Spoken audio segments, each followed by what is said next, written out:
新北市的消息，新北市是不是一间幼稚园真侪囡仔体内被验出苯二氮平类的残留量，真侪家长拢真紧张，赶紧将囡仔甲接走去病院检查，园方将大门拢关起来。因为卫福部证实讲，已经取得家长的同意，将这个检体送到外部的单位进行这个质谱仪的检验。估计一礼拜后就有结果。新北市今日冒开记者会，强调讲，和这个数据讲话，都不可以医师嘛强调讲，质谱仪的结果更较准，家长唔免烦恼。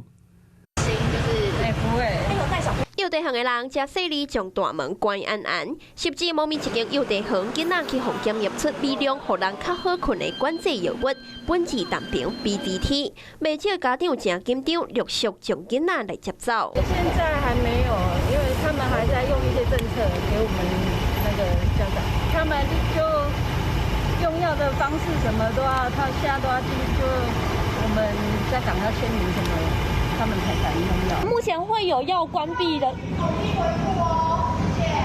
幼稚園的人無願意出面，看到有人在翕，就用黑色的紙將大門甲封掉咧。無論藥啊是檢驗出偌濟，攏愛好好啊調查。衛福部昨暗已經取得家長的同意，將檢體送往外部單位進行質譜儀的檢驗。估計一禮拜了後，結果就會出爐。真的要非常清楚的讓科學實驗所做出來的判讀，讓大家非常的清楚。我們不希望以訛傳訛，讓大家造成恐慌。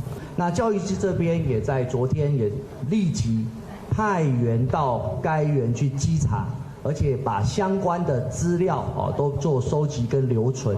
那我們到昨天也同步啟動行政調查，調查完的數據，我們再提供給媒體參考。強調後續嘅處理嘛要學數據來講話，都不科的醫師嘛強調，目前亦個無法度證實是唔是真正有用藥啊，認為要等精密嘅質譜儀檢驗出爐，因為一般免疫嘅測試上大缺點就是干擾嘅物質影響較大，雖然較緊，也毋過嘛較無準。驗過質譜儀得醫性有99%，靈敏度是真高，只是需要等較久。驗過這個結果出來進前，家長恐驚攏袂安心。